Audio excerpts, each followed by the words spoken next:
Well, welcome to a bit of the past interview show. This is my first guest, Burkley Mr. Groove Hoang. Yep, what's going on, guys? A lifelong friend who, I don't even remember what year we met each other. It had to be like 87. 87? 87, 88. Yeah. I think we were in 6th grade. Mm-hmm. 6th grade going to junior high. Mm-hmm. Yep. And so, we met through skateboarding. Yep. Because that's pretty much what I did, besides video games. Yeah, and that was huge. Yeah. During that time, like 85 to 89 for all the young kids, and we were all doing it in the neighborhood. If you weren't doing it, you were Herb, Yeah. Right? Yeah, and so what's funny is that my house was the gathering spot, Yep. like my dad luckily allowed me, my brother first, because I was introduced to skateboarding through my brother and Yep. stuff, and he had curbs, and he was all about, the early, I don't know, like you said, the mid-'80s and stuff, and with the Bones Brigade and with their curbs, and as my friends and I took over, my dad allowed me to keep all of the stuff over there. Yep. So it was kind of like when we would go out and explore, we would go to other parts of Linda Vista, but it was like there was a mini skate park right there at my house. Yeah. Yep. But before that, let's get back to. Were you born and raised here in San Diego? I was raised in San Diego. I was born in Texas. Okay. Which is kind of weird, Mm-hmm. Parents were immigrants. Mm-hmm. They came over and they stayed over in Texas where my aunt was.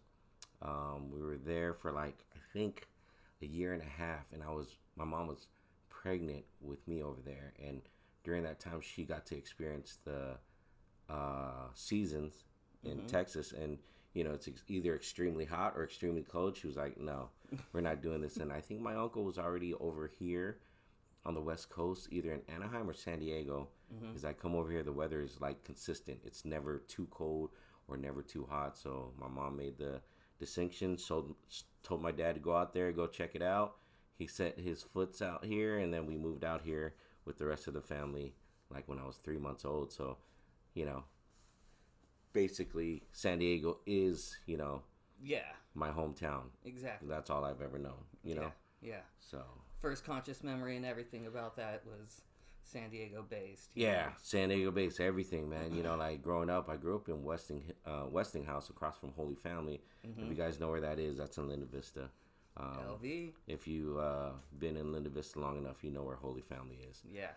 So that was my first recollection right there, is around that area, and then we moved to Crandall, and thinking back, that was kind of like the hub, the street where mm-hmm. everybody kind of lived off of or mm-hmm. kind of trekked through, mm-hmm. And you had Crandall Apartments right there too, where a lot of guys that we, me and you both grew up with stayed there. So that was a consistent part of town that a lot of people were at also.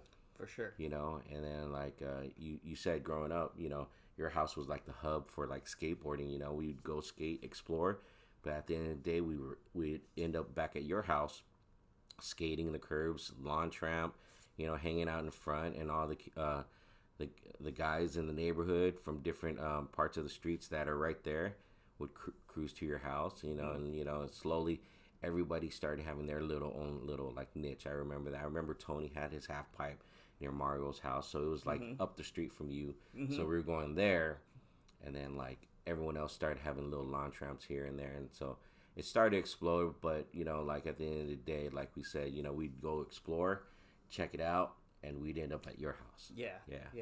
That's pretty tight, and that's the thing, that was how it was. It's a lot different nowadays, I feel, with kids and how different it is, where kids are. And now with skate parks opening, you have kids who still explore, but yep. they're not as quote unquote free range as we were growing up. They didn't take chances of hopping fences like we used to. And another thing is that if you look at it, the schoolyards were a lot more accessible back yep. then. I drive by Kearney, which was one of the main schools to skate because it had the banks. Yeah. It had a lot of the picnic tables and lunch tables and stuff. And I drive by it now, and it looks like a straight up prison. Yeah, and like Montgomery, same thing. Remember? Yeah. A lot of skaters. There was a lot of banks there. One of the few guys that made Montgomery pretty put it on the map was Ken Liu. Yeah. Donger. Yeah. He was one of the early guys to kind of put Linda Vista on the map too.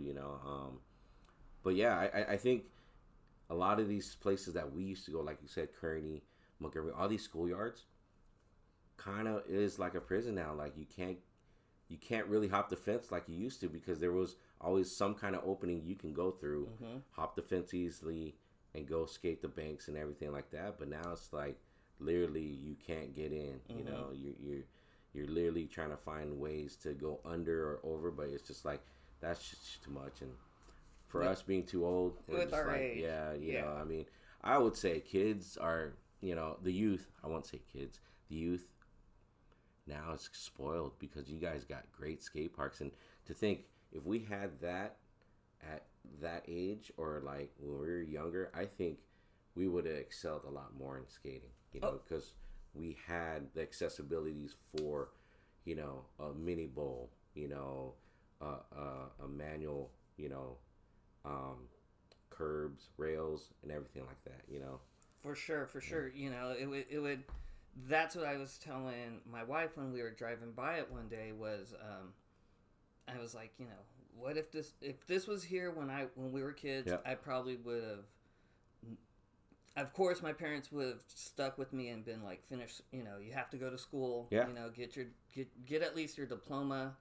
But most of my free time was. I mean, it was skating before, so Yep. I mean, it would have just been there. But of course, after you quit or after you moved on from skating, what was your next progression in your life? Like, what did you do? Oh shoot, yeah. I mean, like, everyone has their progressions, and I think my progression was kind of similar to a lot of things. You get in trouble, you start hanging out with some of the guys that were gang banging. I don't think I really did anything too seriously. I hung out with them, did a little dirt here and there, but I was like, this is not for me. Like I think early junior high, I think it was more not the need, but more for necessity. And I think people don't understand that sometimes people join a gang, it's because of necessity of staying out of trouble, meaning you don't want to be picked on, you don't want to get messed with, by these guys. But also in the same spectrum is that these were guys that you grew up with, and you always wanted to do what they were doing. Like, hey, oh, you're doing that, I'm hanging out with you, yeah, mine as well. But everyone goes through their phases. It was a growing up phase. You live and learn. And I think after the phase after that, I started really diving deep in like the hip hop culture. Okay. Hip hop culture, started dancing. If you guys don't know, it's called freestyle dancing, housing. There was a few guys in not San Diego, Linda Vista doing it. It was me, Zung Din, if you guys don't know who that is. He was one of my road dogs. I've known him since kindergarten. So I hung out with him. And that's what we were doing, for the longest time. And from there, we tried everything. Well, I tried everything. I tried to be an MC. I sucked at it. I couldn't rap. Yeah. I tried graffiti, and, I've learned to have my own style and writing and everything, but I don't think I was ever as creative as some of these graph artists out there doing throw-ups, bombing, doing these pieces out there that are really, like, dope and creative and just, so I don't think that avenue. As a b-boy, I still love dancing, no doubt, but as you get older, you gain some weight, and I love food too much. I was like, yo, man, food's good. I can't keep this weight off. Yeah. So DJing was always my kind of like, I zoned into it, and I was like, I want to do that one day. Grab turntables, records, and just DJ. Because I've seen DJs command the crowd, and that was something I wanted to do. And so it's just kind of like, how can I do that? Equipment's expensive. So that's where that took me, and that's where it's still taking me. You know, that's where I still have the passion. You know, so yeah, I've been doing that, been jumping into that. So that's where my progression was after skating. So that's through the years into probably my early 20s. So, you know, it is what it is. Yeah. And then you also did some graphic design, if I recall right. Yeah, you know, simple graphic designs. I'm not illustrating. I'm just doing font type stuff, font type designs, you know, and just doing simple logos. Started learning Illustrator and Photoshop, and it was through friends. So I never had any proper training of it. Okay. You know, going to school, it was just more of like messing around with it, learning key things, and you know, and going from there, and that was it. You know, just you know, some side stuff to kind of keep your mind moving. You know, pumping with, you know, like trying to learn more and more stuff. You know, because I feel you never stop learning. You're always a student. You know, For sure. You're always a student in everything. You never, you know, if you're an expert, then you've pretty much just said you should stop learning. You know, you could, yes, I will say yes, you can be an expert, but you're always still learning. You know what I mean? For sure, Yeah. for sure.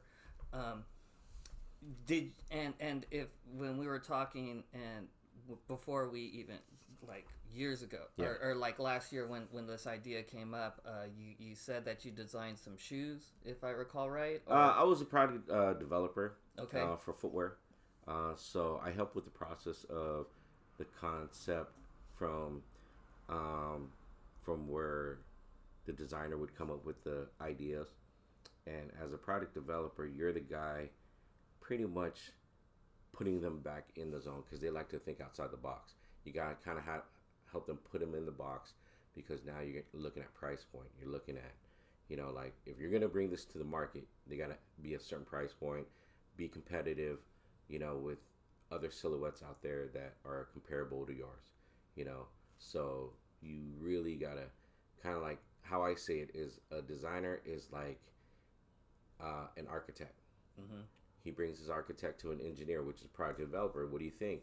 Engineer is going to be like, yeah, it's nice, but you can't do this, this, and this, you know, because that's not going to happen because your structure is off or it's not within budget, you know. So that's what a product developer is. So we have a hand in the design, but as designing it, I've never designed it. Yeah. Okay. Yeah. Okay.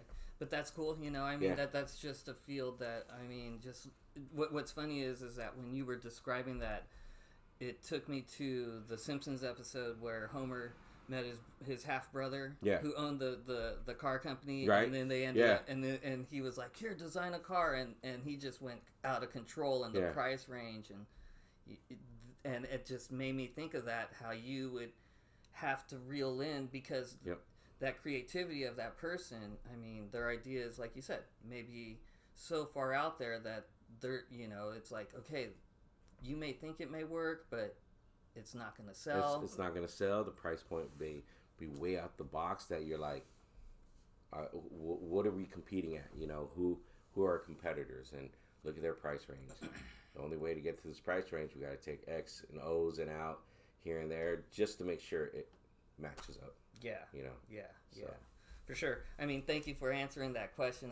That was kind of like, you know, and I am going to kind of divulge back to your DJing and stuff. So with that, you said that you started DJing some clubs. What clubs did you specifically start to DJ at, and how did you know, did they reach out to you or did you put yourself out to them? So the progression of DJing is, for me, how I see it in San Diego, especially if you were a Filipino DJ. I'm not Filipino, but I hung out with a lot of Filipinos. You were doing mobile DJ stuff, meaning you were doing house parties, quinceañeras, debutantes, you know, like the small functions that you see these young DJs. And we were doing that. We were doing high school gigs. And then it kind of progressed to like maybe doing weddings, you know. And as we got older, you know, some of the guys I started to roll with, Three Style Attractions, Project 3, they had their way of knowing some promoters to do small clubs here and there. And we started, you know, I started going along with the clubs and everything. 'Cause it started out with like 18 and up clubs here and there, and then it progressed to 21 and up clubs down in PB, then down to downtown. So those promoters would have the guys that I DJ'd with DJ for them, and that's how I progressively paid my dues, where I was bringing their records with them, just watching them, and then slowly going, hey, you're going to do the opening set. Cool. All right. Now you get someone's going to open, and then you're after them, and then a primetime DJ, meaning when the club is the most active. Mm-hmm. And then usually might be a closing DJ, but usually the primetime DJ is the one who closes out. But that's how I worked my way up and was able to DJ some clubs in San Diego downtown. So like, if we got some older guys out there, older people listening, I DJ'd East Street Alley, Blue Tattoo, Onyx Room, on Broadway, Decos, on Fifth, the club down below. I've had some guest spots down at the BK Lounge with Dub B, and just a lot of guest spots at different other clubs that the promoters that we were working with weren't doing, and other promoters would grab me and be like, hey, would you want to do a off night, like meaning a night you're off and you want to DJ somewhere else, like, okay, we got a club on Saturday, we're going to be at this club, you want to come down? Yeah. So it was mostly a lot of downtown stuff. We did some PB stuff, like back in the days, PB Bar and Grill was called Viva Diego's, and that's old. So yeah. That's really old. After that, I think it was called Tremors. Yes. It was Tremors. Club Tremors, and we did that too. I was actually 18 at the time, and there was a 21 and up club at Viva Diego's, and they snuck me in. I carried in the records, and they said, go sneak in, go hide in the bathroom and sit on the toilet, and security's gonna come in there, don't make a noise, and then when people start coming in, you can walk your way out. And I was doing that on some Sundays, because it was a Sunday night that we do, and it was a pretty good night, and that was probably my first experience with like a 21 and up club. Yeah. Seeing the drinking, so. People wiling out. Especially in PB. Yeah. At that time, yeah. Which was, what, like mid-90s? Mid-90s, early 90s, mid-90s, yeah. And I mean, it's not like they're not wiling out now, but their wiling out was a little bit different, It's kind of like 80s was pretty crazy, and then, it got to kind of like this, I would feel like an extreme. I would say it got to like this, if word I would say, maybe a crescendo. Okay. To where a lot of music at the time was in its infancy, so everyone was enjoying it. You had house music that was in its infancy, mid-90s. You had hip-hop that was still gaining an image, or rap music. You had a lot of stuff that was still new, because moving out was disco in the early 80s. Moving out was the older kind of like hip-hop stuff, where it was not just, like I wouldn't call it nursery rhymes, but it wasn't, the rhymes were so complex as it was in the mid-90s. Mm-hmm. But you had a lot of different music genres being born, and so people were enjoying that. People were just learning to enjoy that stuff. So I think that's where, it did get crazy in mid-90s. Yeah. And that's what's, and I didn't even think about that. Like you said, a lot of different music was in its infancy, especially hip hop. Yeah. Hip hop was that was my genre. Yeah. That I morphed into and kind of stumbled into. We'll move on to something else. All right. Yeah. So back to it. So you were in. You first brought up 3D, right? Oh, three style production. Yeah. Right, and then what other crews have you been in? Project 3. Well, Project 3 was the first one. With my man Rom, he got me down, and we were like the little brothers of 3 Style. So we were doing a lot of functions, like a lot of the other. They would give us other functions that they were double booked or triple booked on. like we were the little brothers, and as soon as I got of age, Rom left to go to school in. He went to school in Denver. That left me with the older guys at with Three Style, and they were like, "Why don't you just get down with Three Style and just start repping us?" And that was fine. You know, they were always the kind of like the group that everyone looked up to because they were the first guys. They were like the first forefront of mobile DJing. Okay. First guys to throw parties at San Diego State, like for the Filipino crowd or the Asian crowd. UCSD, the ones doing 18 and up clubs, up in Escondido, Club City Limits, Distillery. What else? So everyone wanted to get down with them. You know, everyone wanted to roll with them because you know they made a name for themselves. They took it not only from mobile DJing, but they took it to like a club level also. Yes. So everyone wanted to get down, and it was an honor for them to be like, "Hey, why don't you get down with us too?" You know, I was like, "Sweet." Whew. Yeah. I don't know what that was. You know, usually I don't have those kind of sneezing attacks. Yeah. But here you go. Okay. Anyways, I'm all trying to. All right. Feel it coming. I don't want to do it again. We'll give. So, got back with them, and so coming back to the questions, they were one of the guys we got down with.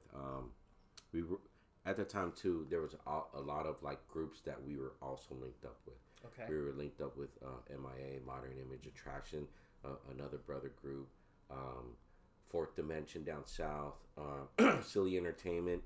I know I'm missing a lot, but those are the big ones I remember we were doing collabs with, like doing parties with. And we would roll with them. And then most recently, well, not most recently, like the crew that I'm down with is like the Sharpshooters and Armory Massive, you know. So those are the guys that I roll with now. I still see those guys from Three Style. It's not like I left the crew. It's just we were kind of known as the Club Deviate DJs, and we didn't want to be known that. We wanted to kind of have our own image. Mm-hmm. So a lot of us, like I said, a lot of the crews that we were down with, those were their names of their mobile DJing crew. So we decided to make an offshoot crew, which was Sharpshooters. So we had DJ Rails from MIA, R-Type from man, I'm losing, you know, from his crew, Playtime Attractions. There you go, Playtime Attractions. DJ Pac-Man. Pac-Man was, I think he was like more of a Ronin nomad. Didn't really have a crew, but he hung out with a lot of people and DJ'd a lot. DJ Rom, of course, was from Project 3. Who else we got down? We got DJ Rage, which was from Three Style. We even had Cut Father down with the crew. Rest in peace. If you guys know anything, you know, about San Diego hip hop history, you guys know the name Cut Father. You know, he made a huge impact not only in San Diego but all up the West Coast, LA, the Bay Area, Washington, and everything like that. So, and we had other few guys that were down with the crew too. So, but those are the main guys that kind of made the crew, you know. For sure. And then of course the Army Massive guys like Cross One, you know, and all those other DJs that are down with Army Massive, like Fingers. Who else is down? You know, there's a lot of Army Massive DJs because it's just a big collective of representing the culture. You know, and that's pretty much it. Yeah. Yeah, right on. So, and you're a digital DJ now? Yeah. So, everyone. If you don't mind me asking, when did you switch over? And I mean, I know it's a lot easier, but do you miss the days of? I mean, I of course you don't miss the days of carrying crates around, no. But I mean, I would say early 2000s. Early 2000s is when there was that transition where programs were coming out, you know, DJ programs. So it was like we were all in its infancy stages. Like Swaddle was like really new. There was another program, I forgot what it was called. It was Staten put it out, but the programs back then had some latency. So whatever you saw, or like you'd pull it back and it'd be like a slight millisecond off. So the latency wasn't on there. So, so that I'd say early 2000. Do I miss using vinyl? Yes and no. Yes, because I miss the sound of it. The crackling. The feel of it. I don't miss it because you do you'll have some scratches into the record still, and whatnot, and the needle could always skip. To that question, do I miss vinyl? Yes and no. I don't miss carrying crates. Of course, I'm getting old. I don't care. A backpack with my laptop and all my other stuff, like my control records and needles, I'm fine. The most I'll carry is maybe my mixer if I need to bring it. But other than that, no, I don't miss it. Do you miss digging in the crates? I do. I do. I still do that. Do I still have time to do that? No, I don't. As you get older, your time gets kind of thin. So, you start kind of like searching for some of the stuff that you're missing in your collection. Like I need this record, but you're not digging to find like the gems, like the, this and this and that. So that's just for me. I know a lot of guys that still dig, and, that's cool, but for me, I just don't have the time anymore. With sampling, did you ever dig for like the originals? Yeah, so I did. So you. I did dig for the originals, and that's a whole nother side of digging. It's different, yeah. It's a digging of finding the original samples, and when I was doing that, I was like, man, dude. Not only was I buying records to play like at clubs or on the radio, I gotta buy these samples that I want in my collections, the original breaks that these guys sampled from to make what you hear, not today, but back then, when sampling was huge, that they sampled and used in their tracks. Yeah, that's true. It's funny because as I don't listen, again, I don't listen to music as much as I used to. Yeah. What was funny is that I would go listening to the radio and just randomly a track would come on and be able to identify the sample. Yeah. I went with Joey Hughes, a mutual buddy of ours, when I would go to his house, and if he would play, like, we would go through a little quiz show. Yeah. And like, hey, what's this sample from? And Tribe Called Quest was my main group and my main specialty, I guess you could say. He would put on, and sometimes he would throw me off, but for the most part, what was your growing up? Did you stick with hip hop as it's progressed, or did you stop and just kind of, like, for me, I'll admit that I don't really keep up with the newer stuff. Yeah. Even though and the funny thing is that I'm like, oh, my excuse is that it's harder to find. Yeah. But I mean, the funny thing is that pre-internet days, I would go to the source. Yeah. And learn through go through them, and so, or my buddy Damien, who just had going to school from, he would pick me up and Mario and take us when we went to Kearney, and he had just a bag of music. Yeah. And just shifting through it, and actually he's going to be the guest next week on and we're going to talk about all that stuff. But he was like my link to hip hop. Yeah. And he just had just an ear for it, and he introduced me to the East Coast. Yep. Stuff, and he was the first one, Common Sense, and I'll bring up that Sold by reference. the Pound. Sold by the Pound. He was just like, check this dude out from Chicago. Yep. And No ID was a producer. And so what was crazy is that going back to my question is that, do you keep up with the new stuff, or? I do, in a sense, yes, because sometimes I would get requests for that if I'm out and about. Mm-hmm. Some of the stuff, I wouldn't say some. I would say a small percentage of stuff is still good. The other stuff, I just don't feel that there's any soul to it, any feeling to it. They're just doing it just to do it. You know what I mean? To be a SoundCloud rapper. I wouldn't even say MC. You know, some of these guys, you know, it's all an image to them. It's all an image to them to, you know, social media. And I'm not knocking social media in any sense. You know, I mean, it's the new platform.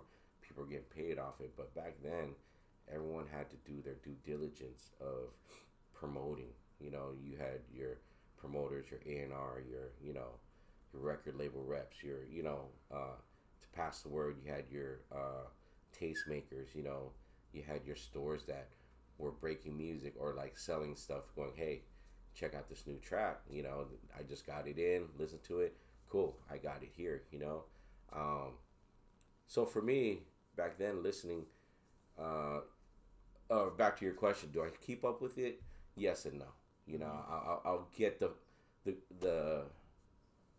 popular tracks, not because I want it. It's just more out of necessity if I get a request for it. But at the same time, some of it is pretty good. You know, I would say, you know, I would get more. I'm getting more female artists than I do male artists, because female artists, rappers, singers, the hybrid duels like Doja Cat, they're more willing to experiment, step out of the zone, do a dance track, but then do it like a rugged, like, you know, track and stuff like that. So guys, they need to hold up their own image of, oh, you know, I need to keep it hard, I need to keep it like what's popping for the guy rappers. But in some sense, I'm like, you know, if you're not willing to kind of step out of that realm, you're not gonna get anywhere. Like, you know, some of the new guys, like Anderson .Paak, I didn't like him at first, but I see his diversity, which is great. Post Malone is another one. I thought he looked corny when he came out, but when I saw his diversity of doing different types of tracks, I was like, this guy's dope, you know, this guy's good. You know, so there are some guys out there willing to do it. Not a lot, though. Yeah. Yeah. So. Yeah. I mean, for me, like, one of the... and like I said, I don't listen to it that much, and I don't go fishing or looking for it. But Little Dicky for me. Yeah, Little Dicky's dope too.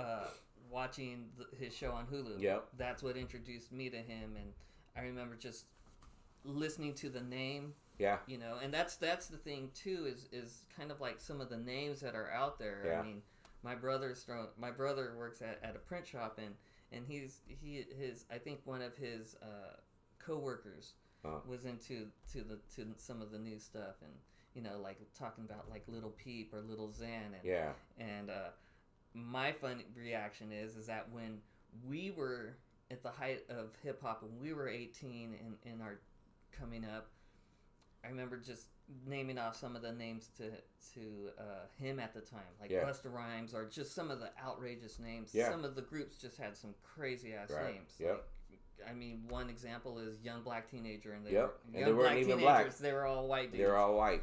But I remember saying that, and I would say the names, and he would just be like, "Yeah." And now he would throw those names, and I'm the one that's going like, "Little Peep," like, "Yeah," you know. And so I mean, it's not necessarily my style, but you know, they're doing it. Yeah. And respect to them for doing it. But like you said, I guess it's paying dues. Like when you're talking about with you were helping out, or the side gigs when they were double booked with your crew. That was again paying your dues. Yep. And now I mean it's kind of like who knows where this goes from here, but it's not going to be easy. Yeah. You know, and I am going to have to pay my dues, but it kind of seems like for modern hip hop artists, SoundCloud, like you said, it has just been it's kind of like a combination of good and bad. Yeah. Because some people who the really good talents who might get passed up back in the days by A&Rs because maybe the A&R was, or whoever was peeping them out was not feeling it. Yeah. And whatever. Yeah. Or the artist had an off night. Yep. And they got that one opportunity squandered away. Now they have this where they can build up their own base. Again, like I said, which is respect to them, but it's not necessarily... when I hear some of the rhymes nowadays, it's just kind of like... it's almost simplified. Yeah. It's dumbed down, watered down. You know, I don't think they put a lot of thought in it. You know? It's almost coming to like, it's, to me, it's almost like a full circle of like the nursery rhymes, yep. you know? And I was listening to your show that you did a couple days ago. Yeah. And who's radio? If I'm correct. Who's music? Who's music? Excuse me. Pardon me. Who's music radio broadcast? Big up to DJ Who and DJ Psycho for having me on. That was a good time. Yeah. Yeah, and when I was listening to it, and you were talking about EPMD versus Wu-Tang. Oh, or no, it was EPMD versus Gangstar. That's right. And you were talking about Eric Sermon, how he would take away from when it was Rampage. Yeah. And how he closed it out. He closed it out with the third verse. And but you were saying how sometimes you can't understand him because he was kind of like, to me, the original. When I heard you say that, I was like, he's kind of like the OG mumble rapper. Yeah. You know. Rap like he had a chicken wing in his mouth. You know. Yeah. You know, like he's probably one of the first. Yeah. Now that you mentioned it, probably is. You know, one of the first mumble rappers out there because he didn't really enunciate like a lot of those MCs at the time. You know, he just kind of like. I don't know, maybe had an oversized tongue or some shit. You know, I don't know.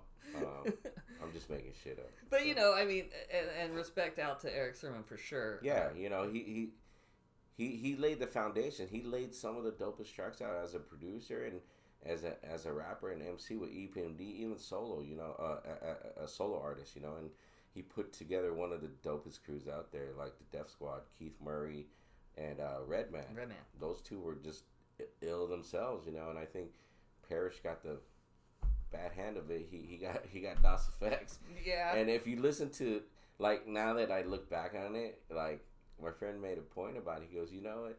He goes, MCs back then had garbage rap lyrics too. I'm like, well, what are you talking? He goes, listen to DOS effects and tell me if you can understand any of the raps. And if you really decipher the raps, it's just really simple, you know, like, they just had dope beats, and they had their own shtick of, you know, having that little stutter, you know, in their rap, and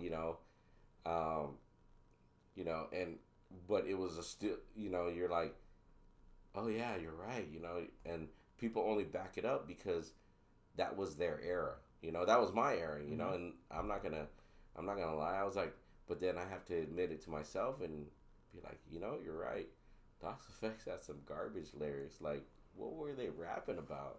You know? So, yeah, so. It's funny. It's funny that you say that because when you listen to, or some of the songs that you listened to as a kid and now as you listen to them now as an adult, yeah. I mean, some of them, I remember, I listened to, because I still have my iPod and thank goodness for iTunes, but some songs they come on and I just fast forward through them now, yeah. and I think, wow, I used to love that song. Like, I would put that song on repeat for days. Yeah. Now it's like I can't even listen to it, you know. And it's just funny how your taste changes, yeah. through the years. Yeah. And so one of the reasons why I asked you about whether you keep up with the current stuff or not is an old manager of mine in the 93 when Black Moon came out. Yep. I worked at a grocery store on Balboa, and right across the street from it there was it was a Blockbuster, and then after the Blockbuster closed, it became a Sam Goody, I believe. Yeah.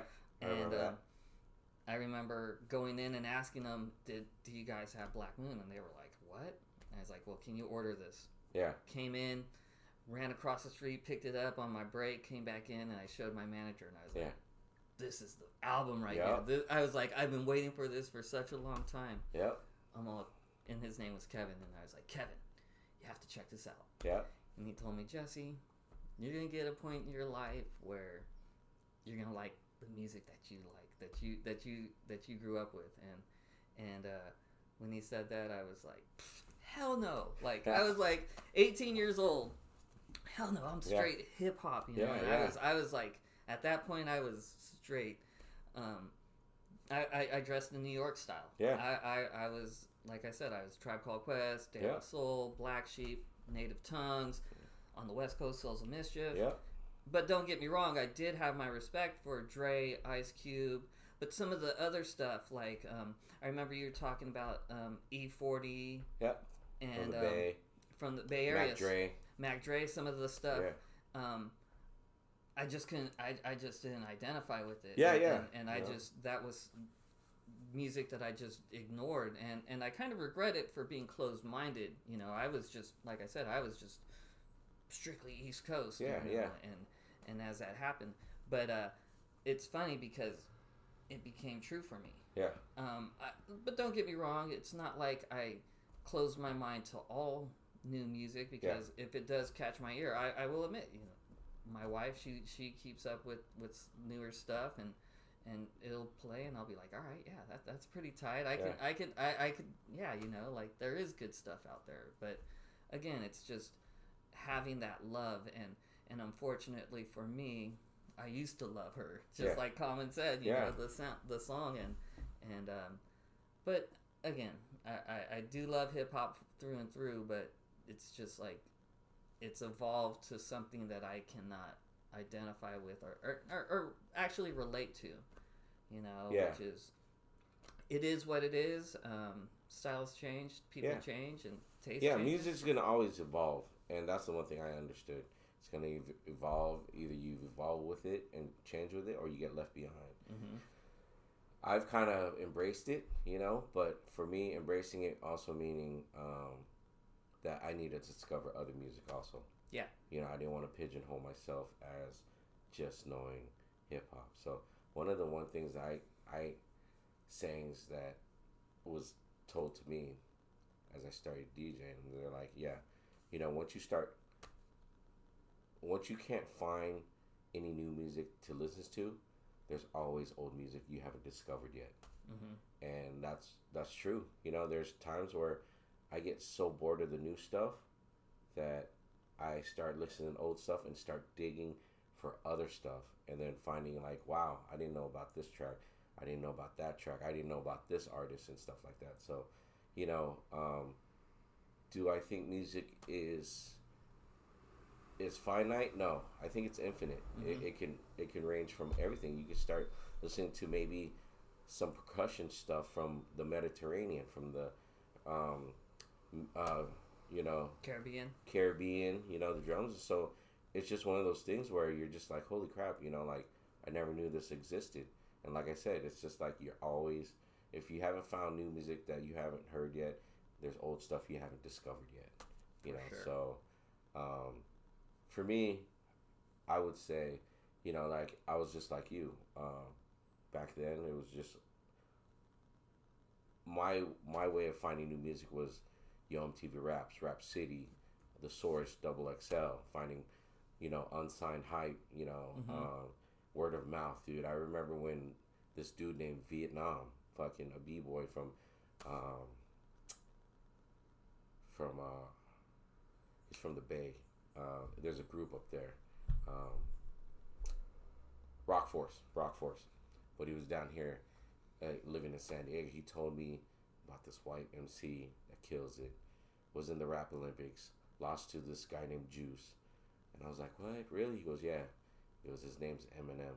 This was before he had any hype. Before he had any Dre hype. He was like, yeah, Eminem. His real name's like Marshall Mathers or something like that, but he spells his name Eminem, not like the candy, but E-M-I, you know, I-M-N-M, I-N-E-M. I was like, oh, wow, that's cool. He was like, dude, he's so fucking dope. So this was like pre-YouTube days, so you couldn't really find any like stuff on him per se. I think there was YouTube, but it was like rare. Mm-hmm. But And then he came out with his EP, I'm Slim Shady, or The Slim Shady EP. Slim Shady EP, and he had the song I just don't give a fuck. Yep. I was like, holy shit, this dude is dope. You know, this dude is dope, dude. And just listening, I was like, oh wow, you know, and you know, but you're always finding something. And I was always like that too. Like, nah, I'm a hip hop to the core, but you know, there's a lot of music out there that now my taste has changed, and I can't hold on to hip hop like I used to, because as you get older, you start having your taste change. You know, I really started diving deep into soul and funk. Like, oh man, this is the old school stuff that I've heard but never dove deep in. You know, and some of the jazz stuff, some even classical stuff. Like, you're like, wow, this person sampled this from this classic track. You know, and then you just dive in, and like most recently, I started diving down into more, like Hispanic music, like the banda music and stuff like that. Enjoying it. I don't understand it, but I like it. You know, the beat, it's catchy. It's and it's like when you hear it, you can understand why they're on the dance floor getting down, and they move their hips because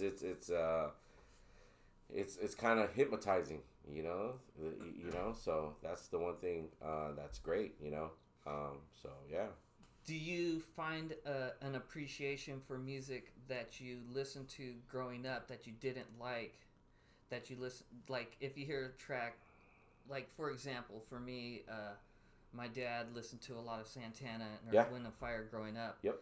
And as a kid, I mean, I liked it, but I didn't really appreciate it. And so now when I hear some of those songs, like, I mean, there's a Santana song, I remember I heard it for the first time, and it took me back to my childhood or being a little kid. Yeah. And I was like, you know, and just like listening to it and just being taken back to that. And but learning to appreciate it.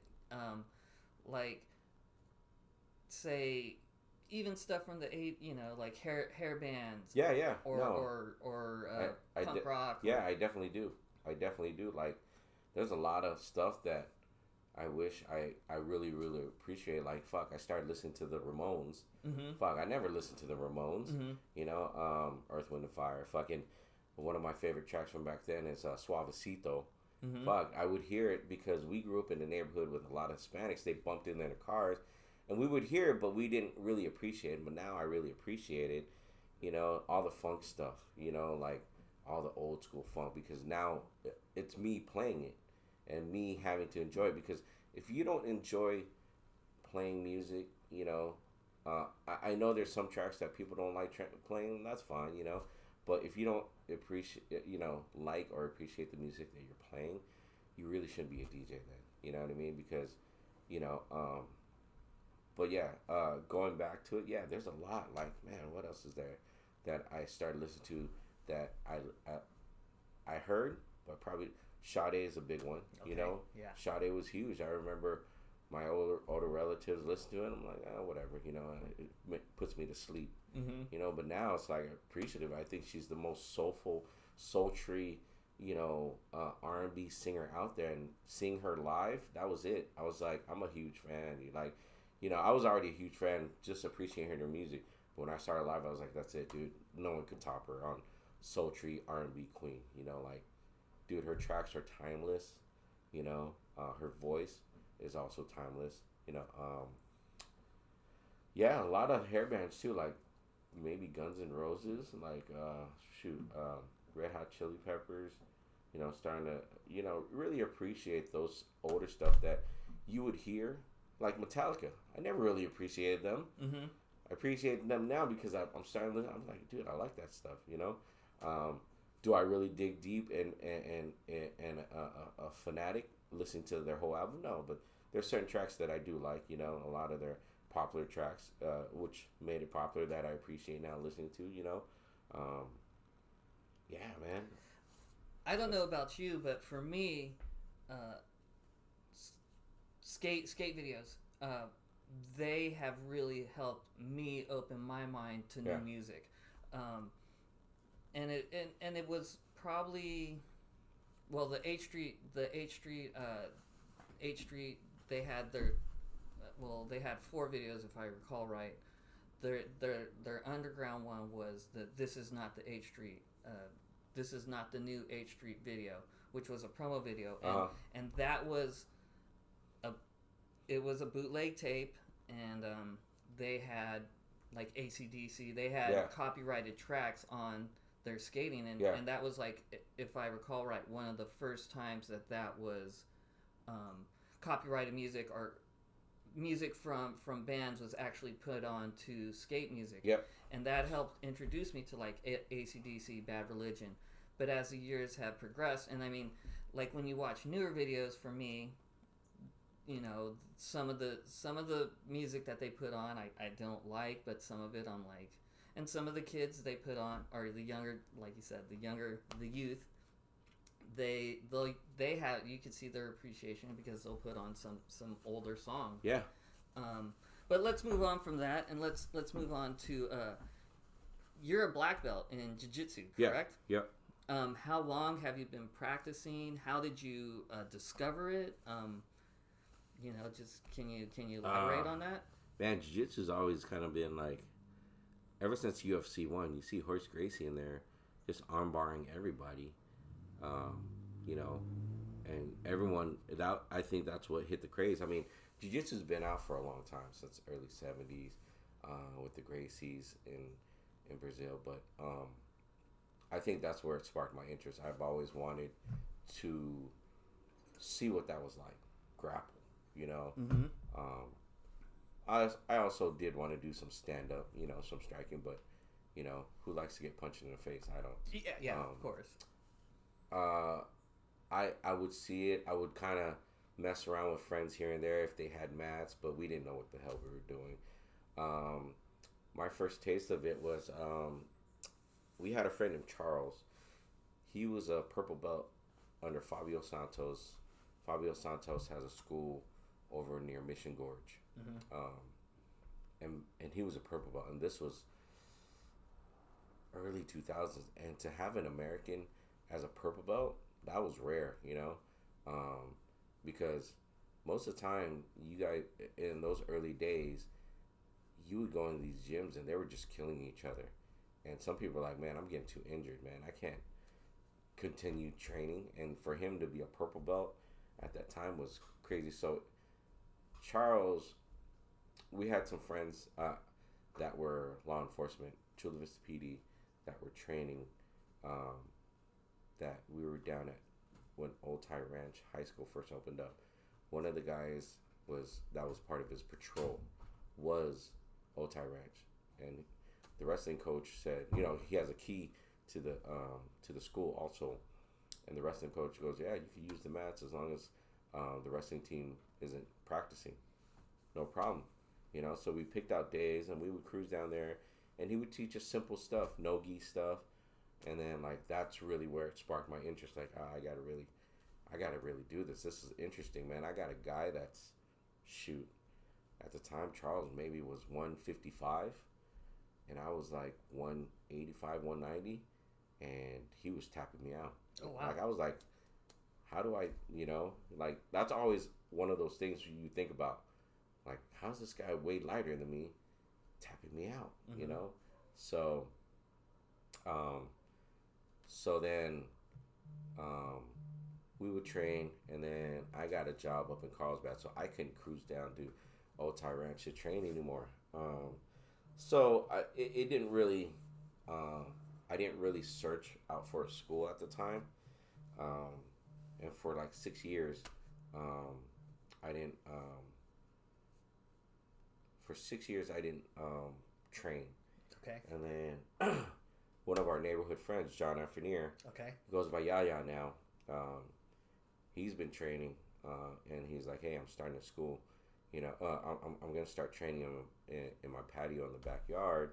You want to, you know, you down to come? I was like, yeah, you know. So it started off like old school type, garage type training.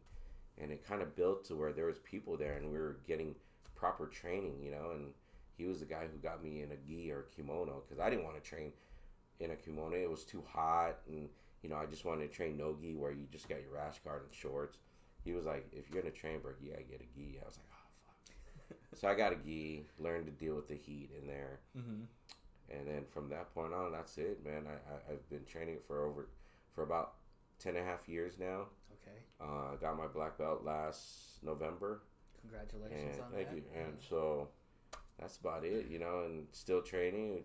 Had some boys yesterday come down. We went to my gym, had like an open mats where there's nothing formal. We just kind of roll, conversate, just kind of like more of like just building, just having fun, like we're not there seriously training, killing each other. We're just there. We're kind of training, we're kind of talking, we're kind of like doing other stuff, talking about other stuff, and then at the end, hey, let's go grab something to eat, something like that. So yeah, so that's the history of how I got into it and how long I've been doing it, so still getting my ass whipped. So. Hey, paying those dues. Yeah, paying those dues. And that is what's crazy is, like you said, someone lighter than you, because that's the trippy thing is that sometimes you see these big tall dudes, big bulky dudes, and you go up against someone like, say, my size. Yeah, and you're tapping them out, and it's always that whole thing, David versus Goliath. Dude. You never know who's training these days, and this small guy that you might be trying to pick on might just slap a rear naked choke on you, and you're out. You're sleeping on the streets. You wake up pissing in your pants or shitting in your pants because you got put to sleep. So be careful out there. I'm not saying in any way that I'm a badass, because like I said, I don't like getting punched in the face. So my thing is, I'm gonna run. Like, I'm gonna create space. I'm out of here. Fuck you. Like, I'm not trying to fight. But if it, put it in the corner like a cat in the corner, you're gonna fight or flight. Out. Yeah, fight or flight. So for me, it's like like I said, just because of my black belt, I'm not a badass, man. I just do it because I do it, and through the years, I got the recognition of being promoted to different belts, and last November, getting promoted to black belt. So you're I'm sitting next to a lethal weapon right here. Not really. I'm not Steven Seagal. I don't want to get as fat as him either, though. But still, you could, worst came to worst. Yeah. You could take someone, but again, yeah. We're pushing peace, pushing that's the very last option. It's not like, again, you're not going out there, because there are some people who do get trained in the discipline, and they are looking for a fight.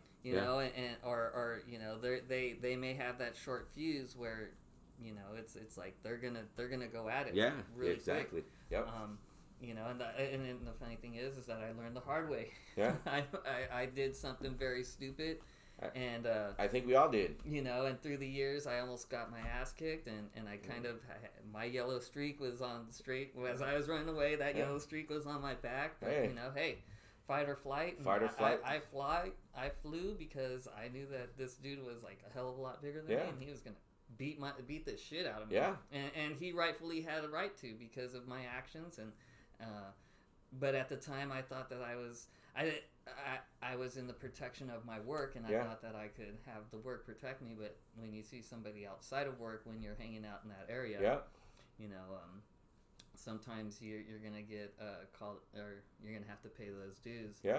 And it wasn't until a couple years after that when I learned how badass he was. Yeah. And so, but thanks for not kicking my ass. Yeah. You know who you are. Yeah. I doubt you'll ever see this, but Yeah. Like I said, man. People look for fights thinking they're badass, and that's fine. I don't think I'm a badass. I still keep it like kosher. Like, I'm good. If someone's starting something, I'm trying to shake the spot. I'm like, I'm not staying around. Like, you could stick around, but I'm not sticking around. I'm out of here. It's called maturity. Yeah, maturity. Like, look, man. I don't want to come in with a black eye at work. Everyone has a 9 to 5, work every day. You don't want to come in and work looking like you came out of Fight Club. Yep. So. Yep, for sure. As I was listening to the show, you talked about how you're a DJ. You were able to mix in DJing with jiu-jitsu, correct? Yeah. And so, would you mind elaborating on that? Yeah. So, my professor at my school, he's he puts together tournaments. He's a part of a team that puts together a bigger tournament called ADCC, which is Abu Dhabi Combat Club. It's like the Olympics of grappling. It's the who's who. You gotta compete in the trials in different parts of the country. There's a West Coast trials and an East Coast trials, and if you win that, you get invited, and it's cash prizes. It's not like the Olympics. Not only do you get the title of being ADCC champion, but there is cash prizes, and they pay you in cash. Mm-hmm. It's not a check. It's not we'll mail you a check. It's you won. Meet me after you get your podium and your medal. You will meet me in the back, and I'm paying you in cash. Straight cash, Straight cash, and it's crazy,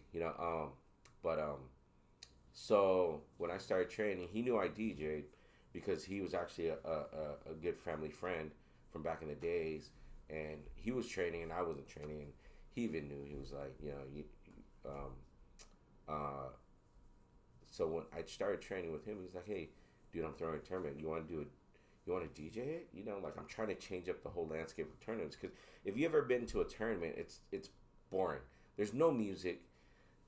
People are just chitter-chattering, and it gets tiring. But if you have, music there to kind of fill the void, mm-hmm. it makes it a lot more enjoyable, mm-hmm. And not just the playlist. He was like, I want to, and, I would like to say that he was kind of like the forefront of guys to bring a DJ to tournaments and stuff like that, because now you see different tournaments, they have DJs, and I'm like, they were the first to do it, mm-hmm. So we were doing that. The cool part is I even got to travel around travel around a little bit to DJ in different parts of the country, like Vegas, Texas, Oakland, Minnesota, Wow. So that was kind of cool, and the Minnesota one was actually cool because they were doing an event. He was a part of it, and then he just kind of, what do you think about having a DJ? And the guy goes, that's dope. Do you know any DJs? Because I don't know anybody in Minnesota. He goes, I got a perfect person for you. Got called on a three-way. Hey, you want to go to Minnesota? Damn, man. He goes, flight and room is done. You just got to say yes, and they'll start booking. I was like, let me get back to you. I had to think about it because I had another event that day. So okay. They booked me. They called me. They're like, what do you need from us? I go, being that I can't bring my own equipment, can you rent X, Y, and Z? This is what I need, but I'll bring all this other stuff. No problem. Got to call back. Is this what you need? Pictures. Perfect. Yes, that's all I need. All right, we got you. And so they took care of me. So peace to Spencer, Minnesota. He was out at another brewing. I don't want to say that brewing because he left that brewing, so I don't want to give no credit to them. But Spencer Anderson out there, let's do it again, man. We were on a call. So we were all texting each other saying we're going to do it again, so let's do it. Oh, yeah. So that was kind of cool, but being able to travel and kind of DJing, so my professor, like I said, was a part of ADCC. He brought me along. He was like, hey, you want to DJ? I was like, yeah. So we started doing that, DJing, and this recently in Vegas at the Thomas Mack Arena, that was a big event. Okay. It went from, so you got to imagine, ADCC started in 1998 because the Sheikh of Abu Dhabi was interested in jiu-jitsu, training jiu-jitsu under Renzo Gracie, but thought jiu-jitsu tournaments were boring. Mm-hmm. Didn't press the action. Everybody was like, not. So he created Abu Dhabi to keep the action going. So not only was it for the jiu-jitsu nerds, but it was all for, it could also be a spectator sport. Okay. And that went for years to being in small gymnasiums and whatever, gymnasiums with maybe 100 people watching, to 2019, they filled the Anaheim Convention Center with 3,000 people. Wow. 3,000 jiu-jitsu nerds, and the Sheik was so amazed that he said, hey, the promoter, Mo Jassim, you have it again for 2021, but 2021 was still at the tail end of the pandemic, mm-hmm. so they pushed it to 2022. So 2022, they had at the Thomas Mack Arena with 12,000 people. So 12,000 jiu-jitsu nerds That was great, you know, and I don't mean that in a bad way. Yeah, for sure. Jiu-jitsu nerds, it's like, you know, oh, dude, he's a skate nerd. Like, guys that live, you know, about jiu-jitsu, their whole lifestyle is jiu-jitsu. Yeah, nerd now has a different meaning than it did when we were growing exactly. up. Exactly. You know? So I got to DJ. I DJed with DMC World Champion Chris Carnes too, because they hired him too, and they hired him. I was already there because I'm a part of the crew. I said, Chris, you can do it if you want, because he doesn't train. He doesn't understand. I rather watch the matches than DJ. I just said, let me know when you need me to DJ. And so he did, and, you know, I DJ'd here and there, but I got to watch the matches, Matt's side, you know, so that's how I got into it, you know, and, you know, like, hopefully, you know, it's back again 2024. The Sheik awarded Mo Jassim again with having it in America, and you got to understand it. Like I said, it's just like the Olympics. Every 2 years, it's in a different country, and a different country bids for it. But this is the first time ever that America has held the World Championships twice. Not only that, now it's 3 times in a row. You know, so that's huge. Yeah, that's really huge. So yeah, so I'll be back 2024. You know, doing it again, watching the matches Matt's side, and, you know, having fun. Hell yeah, that's pretty cool. So you recently started to skate again, correct? Yes. So during the pandemic, it was me, Zoom. He was actually on calling me right now. I think I'll answer the call on our next break. We, you know, during COVID, you couldn't really do nothing, right? You know, stores. So me, him, and one of our other childhood friends, Bobby Sun Tran, we were fishing, and what's funny is me and Zoom skated in elementary school, maybe junior high. Bobby didn't skate there. Bobby started to skate later on, but he stuck with it all through the years. And we recently reconnected with him because he came back he was living in New York, came back to San Diego to, you know, visit family, take care of some business with his mom and everything. And then COVID hit, so he was stuck in San Diego. I was like, what's up, boys? You know, like, I'm at the LV skate park, and we're like, hey, you know, so we hung out. That was our, like, little COVID circle. We all hung out with each other, making sure, you know. And then one day when we were fishing, he goes, hey, man, why don't you guys get skateboards? What? Yeah, okay, yeah. Went to Soul Ground, picked up, like, actually, I bought my deck at Slappy's. Okay. The one in Linda Vista. Right on. But then I bought all the other parts at, no, actually, I bought the full setup at Slappy's, like an old school shape board. And I was pushing along, and we were going to LV skate park here and there, and I was like, you know what? So I started experimenting with different shapes, you know, and then sooner or later I got the popsicle shape, you know, and skating around and trying to relearn how to ollie, trying to relearn how to skate, you know, small mini ramps, and, you know, learning how to drop in again, because, man, after a while, if you're not dropping in, you know, I think the last time I dropped in on a ramp was 15 years ago. Holy shit, okay. Standing on top of the coping, looking down, you're like, man, doesn't look the same like it used to. I used to do this with ease. Now I'm, like, scared to face plant, man. You know, like, so, yeah, we started skating, me, Zoom, and, you know, we brought you back out of the mix. Yeah. Jeremiah. Saw Joey Hughes again after, like, I don't know how many, maybe 30 years, you know, and just reconnecting, and just, now we got our own little crew, skating every Sunday morning and Wednesday. So you could find us, like, at the LV skate park on Sunday mornings, and on early Wednesday, morning, early morning, hype.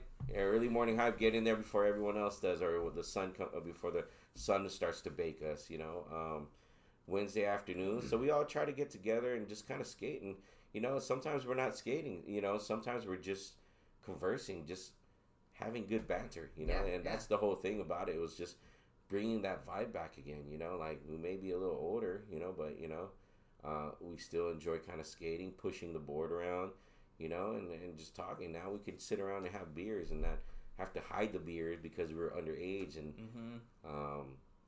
weed is now legal, so, you know. Anyways. Yeah, I mean, I feel you, and so it's like, for me, it's not an excuse, but it is an excuse, is that one of the main reasons why I haven't been out is because of the 2 car accidents that I was in. Yeah. And it's now a little bit more than a year, but so I get out there when I can. Yeah. I used to work a job that was where I was allowed to or I was waking up super early. So waking up super early was easy for me. Now I've kind of adjusted back to normal sleeping schedule. So and with me being off every Sunday, it's just kind of like it's been hard for me to get out there. But I will, and unfortunately I am working usually on Wednesdays. But when I do get that chance, believe me, I am going to be out there. Yeah. Even if it is just rolling back and forth, it's just funny how just skateboarding always seems to it's like hip hop or the things that you do bring people together. Yeah. And it's funny because for me it was skateboarding. It was originally skateboarding. So I go back and forth through the years where I would not even touch a skateboard. Yeah.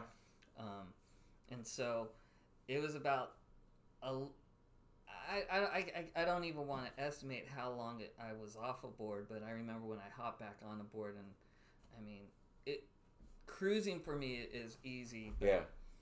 Like doing tricks nowadays, that's besides an ollie and maybe a 180. And, yeah. My main thing, my best trick for me personally was ollieing and nose manuals. Yep. Yep, and you still do it good. And that's the thing. It's kind of like if I could still do those, I'm like, all right, I'm chill. Yeah. But the slamming part of it. The slamming part? No, definitely. You don't pop up after slamming as quick as you're laying there going, holy crap, dude. I felt that through my whole body, dude. I even felt it through my asshole, dude. Like, how do you feel it through your asshole, dude? Right? Like, dude, like, I'm telling you, man, like, yeah, like, I was skating LV Park.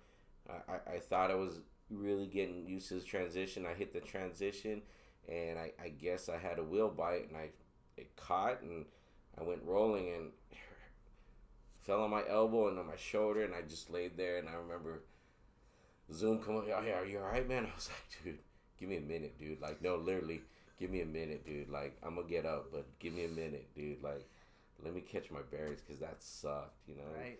Like you said, we're getting older. We get a lot of injuries, nicks and bruises, and, you have your back injury from your car accident, and that's understandable. And, for me, too, it's like I get injuries and nicks and bruises from training jiu-jitsu, and I have lower back issue also. So it's just, the way it is to get older. Yeah.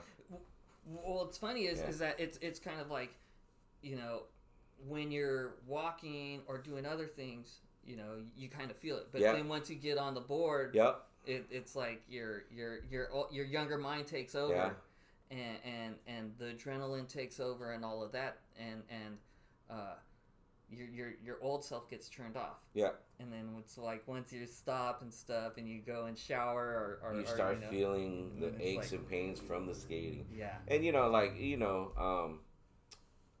all stretching. Yeah, I've always that stretching, foam roller, like taking care of your body. As you get older, man, you're like, man, like Max, Max, mm-hmm. one of our childhood friends, mine and his, is he's a trainer, and he does rehab also. So he's told me, he goes, use your body before you can't use your body anymore. He goes, so that's why he's active, and that's why I try to stay active. And I love to kind of push everyone else to be active, and that's why we try to get Jesse out there, just to push on the board. Like we're not out there trying to be like Bones Brigade riding around. It's just fun pushing the board around and just having guys around that and hang out with, and just having a good time. So you ain't gotta go out there and kind of blow the world away. It's like, nah, man, let's just have fun. Sometimes you don't even have to skate. Just hold your board and skate one way and skate. I'm done for the day. Do a loop. Do a loop. I'm good. So, that's why I try to be. And, Zoom has been pushing a lot of us, and he's kind of pulled us all together, which is great, to mm-hmm. kind of all us hang out. So, we have a good clique hanging out. So if you ever see us around, bunch of goofy dudes, that's us. Goofy old dudes. That's us, man. Skating hard, or hardly skating. True, very true. I'll skate, but I'm not trying to do any tricks and trying to hit the lip and pop air or doing boldness off the coping. No, my body doesn't respond to falling that high up anymore. Yeah. The concrete, it's a lot different now Yep. in our age than it was when we were kids. Yep. I mean, so that's it's a trip, but again, like I said, it's just that community thing. And getting back to like foam rolling and stuff. Yeah. I don't know if I mean, look at modern or skateboarding nowadays. Yeah. How it's treated with them having athletic trainers. Yep. So if they do get hurt, they're able. I mean, with us, I mean, it was a lot different. Where it's like, okay, of course we were kids, so Yeah. I mean, it was just like hit the ground and not going to see a doctor. Yeah, unless you're like totally like hunched over. Yeah, in shambles and stuff. Yeah, and your arm is dangling there, and I can't lift up my wrist. Yep. Yeah, no, definitely. Like you see it today's athletes, and I'll call skaters that now. These pro skaters are athletes, and they understand that now too. They're not just skating, and they're like, oh, bro, they're not, that whole image that people used to know. They're true athletes now. Like some of these guys understand they have to maintain their body. They get an injury, they have to rehab it, physical therapy, see an athletic trainer and make sure that their body and their movements, their hips, their joints, everything, shoulder is moving good or great, so that when they skate in these competition or making these scenes for their videos, that they're on point. You can't be half-assing it, especially when you're hitting like a 10-stair rail. It's one of those things. Like you just gotta make sure that you're maintaining your body. Like I never understood it, but when I got a foam roller, lacrosse ball, and the muscle therapy gun, everything. Like for me, dude, stretching after, oh man, it works wonders. Yeah. Yeah, and that's it's just so it's crazy because I mean, that wasn't something that was part of the regimen as a kid. It was just go out there and just do it. Yep. And now and then, but as I watched videos through the years and seeing like Mike Carroll have his part, and they would show like the after the footage when the credits were rolling, and you'd see them stretching and stuff, and that's how they maintained for all those years, which is respect to them. And it's just it's like Max said, you take care of your body, but use it or appreciate it when you can, because once your body starts to break down, and you can't use it no more. It's for me, it was when I was 40. When I hit 40, I was playing soccer, and I was put in a position that I didn't really want to play, which was defense. And it was again, I hit 40, and the new generation was coming in. It was a 25 and up league, and this dude, he blew by me. He scored a hat trick, and I remember he blew by me one time, and he scored, and I just hit the ground, and I lost my speed. Yeah. I finally had lost that step, and I was always that youth in that league, and now I was kind of getting to the veteran stage, and then I pulled my hamstring, and it was funny because my brother was always like, look at Mr. Indestructible, because before that, I mean, I had some back problems, but I mean, playing back problems in soccer, I mean, unless you get taken out on your back, it's not. At least for me, it wasn't that big of a problem. Yeah. It was more at work. Yeah. I would hurt myself at work lifting stuff. That's where but again, and I would see these older men walking at my old job, walking with walkers and stuff, and I was like, what? Because I was hard. I mean, of course, we're pretty much as men, boys.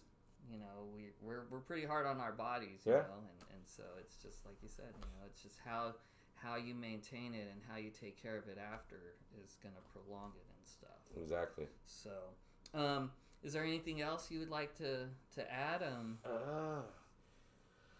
No, I think that's it. Fuck, dude, I can't really think of anything. Shit, man. fucking all you new DJs out there, fucking learn how to mix with your ears, dude. Quit looking fucking the monitor. Like, I'll be honest, that's the only thing I don't care if you're using controllers, turntables, vinyl, whatever. If you have a laptop there, don't put it in your fucking face.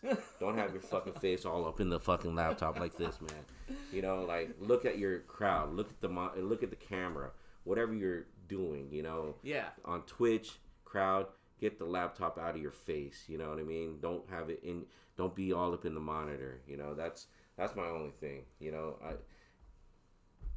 DJing was through your ears, not your eyes. I do have to say that there's respect to you as a DJ because I always like I wanted to DJ. Yeah. I used to go and buy records and all that. And so I'm gonna cut him off right here. I'm gonna cut him off. He was the guy who got me on Artifacts Wrong Side of the Track. He had the record. Yeah. And I had to go get that shit because that was a dope track. He was the first one. We were like senior year. I didn't go to Kearney, but we would roll to the football games. This dude goes, "Hey, put this cassette in." It's a fucking group from the East Coast. They're called Wu-Tang Clan. The fuck? Wu-Tang Clan? And fucking, I shit you not, I think the first song we listened to was Method Man. And then I think after that was Wu-Tang Clan Ain't Nothing to Fuck With, and then Cream. But holy shit, I was like, that's a corny ass name, but goddamn, these guys are dope though, man. You know, so I have to credit Jesse for putting me on some dope fucking groups and tracks. You know, like he had the ear for it too. You know what I mean? Thank you. So, I appreciate that. Yeah. But you know, getting back to that, having the ear but not having the ear, because I couldn't multitask and listen to the record that was playing and queuing it up. And so you know, it was one of the biggest compliments that I got from one of our mutual, or I'm pretty sure you know him, DJ Mikey A. Okay. He one day he was all Jess, you know what records to play, you just don't know how to mix them. And I was just like, oh man, you know. Yeah. And so I could just, the mixing part of it is something that I just always had a problem with, and it's just, you know, I appreciate it, and I actually envy you for being able to have that ear and to be able to multitask, because it did take you, you know, into to you were behind the scenes, you know, you were on the opposite side, you got the crowd moving, you know, and that's, I think for me as an appreciating DJs, is when you put on a track and you just see the crowd react and just be like, you know, and to just see that the wave of people grooving in the music and stuff. Yeah, the DJ was always the focal point when hip hop first started back in the early 70s. They were the focal. The MC wasn't even there yet. Yeah. The MC was there to be like, hey, so and so car is here, please move it. Hey, so and so's mom is here, you need to meet them in the front. You know, like that was what the MC was. And then, you know, then they were like, okay, let's get the party hype. Let's have these. Everybody throw your hands in the air and say, hey. You know, that was the true part of the MC. And, you know, I even tried to MC. I sucked. Guy growing up, I think you remember him, Benny Casada. He goes by 3D. I remember we were in junior high. He was a better rapper than me. He goes by 3D. He's a dope rapper. Okay. I told him my schoolyard rhymes, and he said, that shit sucked. And I started laughing. I was like, oh, okay. He goes, don't do that. Keep to dancing. Keep to housing. I was like, yeah, you know what? I'm going to do that. See, that's a funny ass story. So that was how I stuck to DJing. And I didn't stick to DJing. I've always wanted to DJ. I've always wanted to turntables, but I just didn't have the means. But I think what kicked it off, and I've told this story many times, is watching UMTV Raps. There was DJ Jazzy Jeff Fresh Prince video, Brand New Funk, and if you watch that video, it's them live in concert. So it's the video of him performing that song, and DJ Jazzy Jeff has a solo in there, solo part where he's DJing behind a wall. And back in the days, if you guys remember those lights that hit up like EQs when the beats bumping, he was DJ. I was like, oh my god, that's fucking dope. And he did a little routine. And I was like, oh, dude, I'm done. I'm sold. I want to DJ now, you know, and was able to find the means. And, you know, I used, what was it, my Pell Grant from Mesa College, or my financial aid to pay for school to buy turntables instead. And luckily I was able to do, back then I bought a pair of turntables for $600. Wow. And it was like brand new. Like the guy didn't even use it. He was like, he did it for a little bit, and then my friend goes, hey, I know somebody that's selling turntables. You want them? I was like, yeah. And actually, no, I'm sorry, not $600, $450. Oh my god, $450 for both. Better. So they're like $225 each, you know. So yeah, I wish I still had those first pairs, but I sold those off and got me a new pair, and I've had those same pair, my black ones, for over 25 years now. Holy shit! So those things are tanks. So if you guys getting DJ and want to get turntables, find some old school techniques. Even though they're old, they're tanks. You can replace parts easily, and if you take care of them, they'll take care of you. That's tight. So yeah, turntable, 1200s are freaking tanks. They don't make them like they used to, but they are. Oh shit! Had the game on in the background. Yeah, the game on. It is the eliminate. It could be the elimination game, Game 4 of the Padres versus the Phillies. So we have that in the background. But I appreciate you coming through. I got just like I guess a couple more questions, or maybe just one, a few more, just to kind of wrap it up. Yeah, yeah. Did you ever get into video games and stuff like that, or did you? So video games, not too much. I only got into Madden. Okay. You know, I think that's the only game I really got into. Everything else, I never really got into Call of Duty, all those shooting games, first-person games. I never really got into that. I got into Nintendo when it was early on, of course, and played Super Mario and Double Dragon, Street Fighter, and stuff like that. Yeah. But as the game consoles started going up more and more, I didn't get into, those shooter games. I just stuck to Madden. And that was pretty much it, Do you still play Madden? No, I don't. Okay. I don't. So. Do you remember which one you stopped playing, and was it for a particular reason or anything? Oh, man. Which one did I think it was on the PS. What PlayStation's out right now? It's the 5 now, but, the 4 is the most accessible one. Maybe it was a 3. Okay. It was a 3 that I had, and that was the last one. That was the last one that took the CD games, right? Yeah. Well, yeah. It is progressing to more of a digital format. Yeah, but, where you just download it now. Yeah. Instead of buying the physical copy. Yeah, I think that was it. Shoot, man, I don't know which Madden it was, but that was the last time I bought the Madden, and I don't know. I just didn't have any interest after that playing. Like I don't know.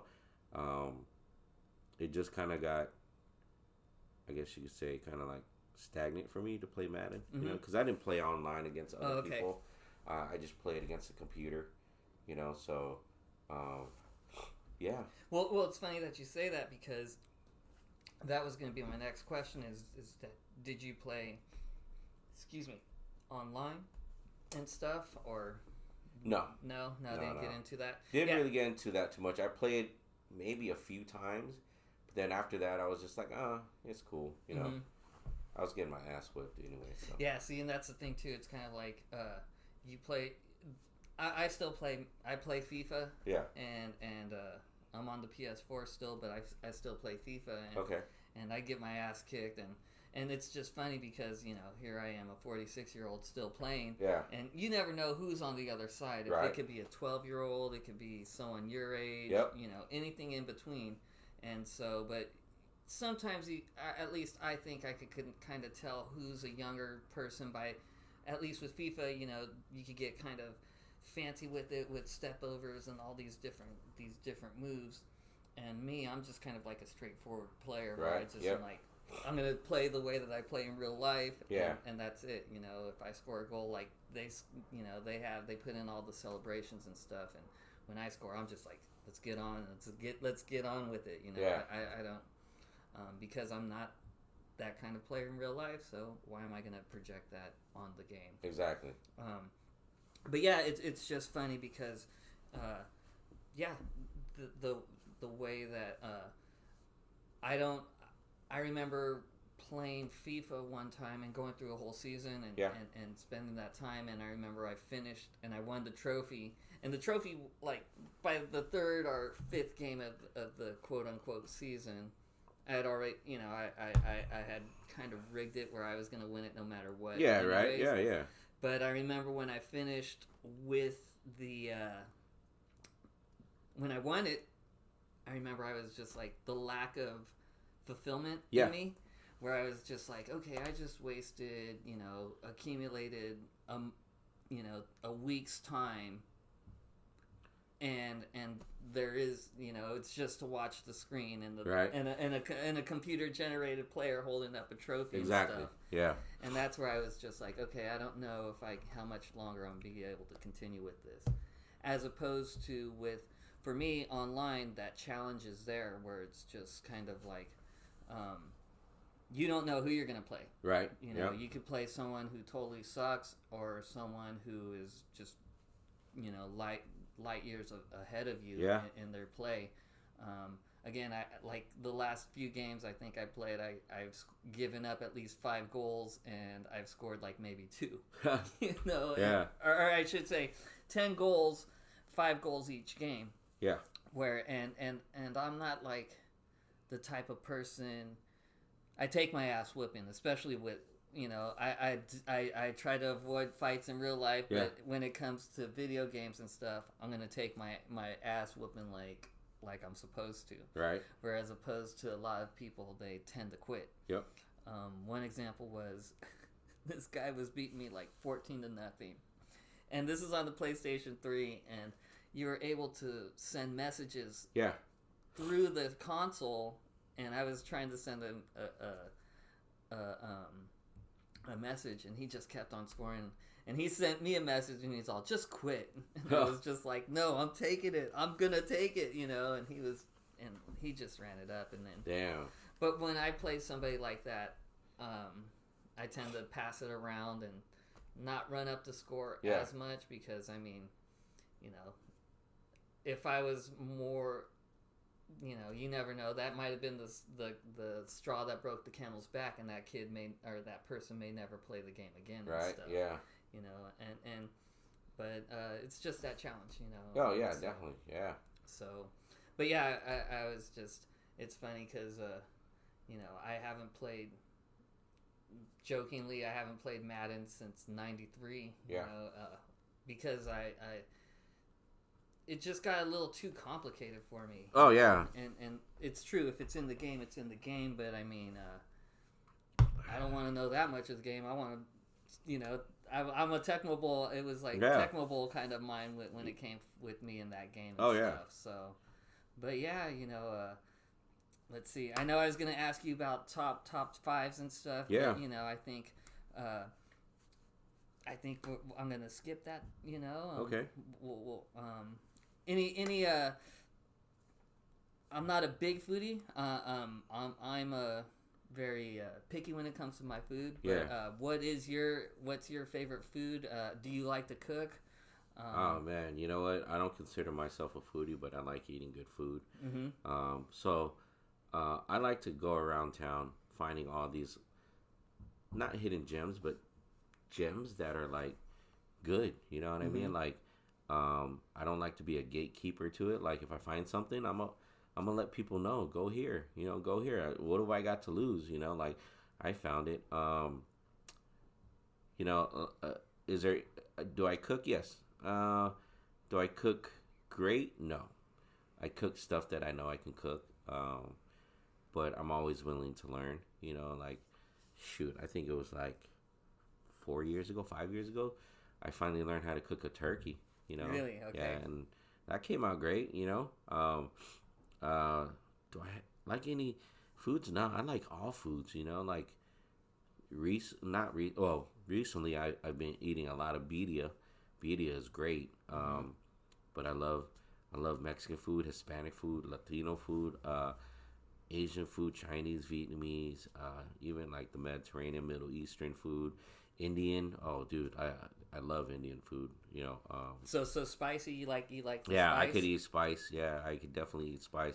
I mean, the spice don't like me, but I don't think it likes a lot of people. Yeah, like it may be good going in, but it's great. I love spice, but my body doesn't like it. So yeah, so I do like spicy food. Do I have a top 5? Nah, I don't. I just, I'm not, I wouldn't say I'm too picky, but if you're like, oh, let's get Mexican food, and I'm like, no, I already had it yesterday. Let's pick something else. If I had something during the week, I'm like, nah, I don't want it again. Let's pick something else. So, yeah, top 5, nah, not really, but yeah. Right on. All right, so I think I'm going to finish up with this question. So through your post, I've noticed that you continued to be a Chargers fan, yep. and so was that a hard decision for you? Yeah, it was. Okay. No doubt. I'm a San Diego person through and through. Do I hate the Chargers? Do I hate the Dodgers and Raiders? Fuck yeah, they're a number one hated team. So you have that San Diego LA rivalry. And when Chargers left, I didn't even watch football for 2 years, 2 seasons. I would have it on in the background, but I didn't really care. I didn't put the Charger game on. Didn't really care if they won or lose. I was just like, whatever. Like, cool. It wasn't until just talking to a few different fans, they're like, look, man. I go, why are you still a fan? They're like, look, if Raider fans, and don't get me wrong, I hate the Raider. I hate Raider Nation. I hate the Raiders. But their fan base is one of the most loyal fan base around. Yeah. Like Green Bay, Packers, Cowboys, the Niners. They have some of the most loyal fans around. People have been fans with them from when they were originally from Oakland to LA to Oakland and now Vegas. And I was thinking about that, and he was like, look, if Raider fans could do it, so can we. I said, I think the hardest part for me is the LA part in front of the Chargers. Mm-hmm. And which is given to, given that most San Diego people don't want to root for because of that LA in front. He goes, well, that's fine. I've already invested in a lot of San Diego fucking Charger shit. I still wear it. He goes, will I buy new stuff? As long as it doesn't say LA Chargers in front. Mm-hmm. And I was like, oh, that's a good way to look at it. And, I think the third year I started kind of looking into it again. I was like, oh, okay, I started watching games. Okay, and then I think it was the second to last season Phillip Rivers was on the team, or maybe his last season. I was just like, I gotta watch him play because I don't know if he'll retire or if he'll ever be there again. So I started watching them. I said, okay, they got a pretty good team. They made it to the playoffs. Cool. I just said, F it. I'll be a fan. And then they drafted Justin Herbert, and that guy's a beast. And I was like, all right. They didn't have the curse of losing a good quarterback and then trying to find another quarterback to fill that void.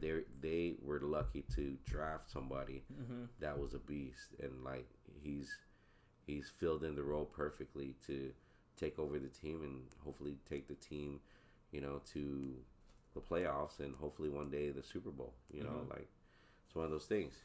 So, am I still a fan? Yeah, it took a while to kind of get back on pace, but yeah. That's cool. I respect that. I mean, because I don't know if we've discussed it, but I am one of those still hurt fans. Yeah, and it's okay, And it's not directed towards the players. It's more directed towards the owners, the Spanoses. And I think that's what it is. Mostly with all the fans in San Diego, it's towards the owner. You have a disdain for him because of what has transpired of the city trying to work with him trying to work with city. How I see it, they're both to blame. It's not just him to blame, and I'll admit that. I looked at the bigger picture. For years in the beginning, Dean was willing to work with the city. How can we build the new? I will pay for the stadium, but give me the land for a cheap price. I remember that. Local politics were like, no, and they were looking at the bigger picture, and then they weren't looking at the bigger. They were looking at more money. They're like, no, like let's see. Well, I think for them, since the Chargers were locked in at that contract at that time, I think that they were just like, they'll never leave. Yeah, I think that's what. I think that's what the local politics said. They'll never leave. Yeah, they'll never leave. They're locked in. Where are they gonna go? And that became a reality when they finally did, and local politicians tried to put it on the ballot, to vote for a downtown stadium, and it didn't pass, and it's one of those things where you're just like, fuck, dude, what can you do? Local politics and them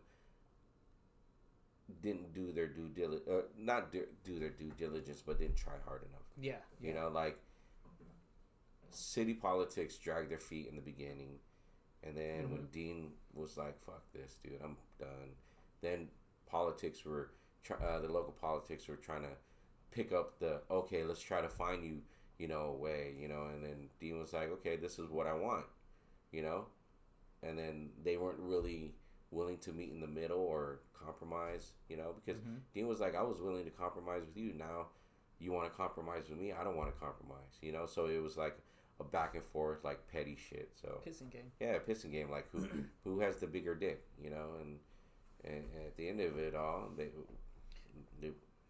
San Diego lost the team, lost the stadium, the Q, even though the Q was old, and they built the stadium for San Diego State, which I'm happy. Yeah, Snapdragon, which I'm happy for, but we still don't got a professional football team, So it's just sad because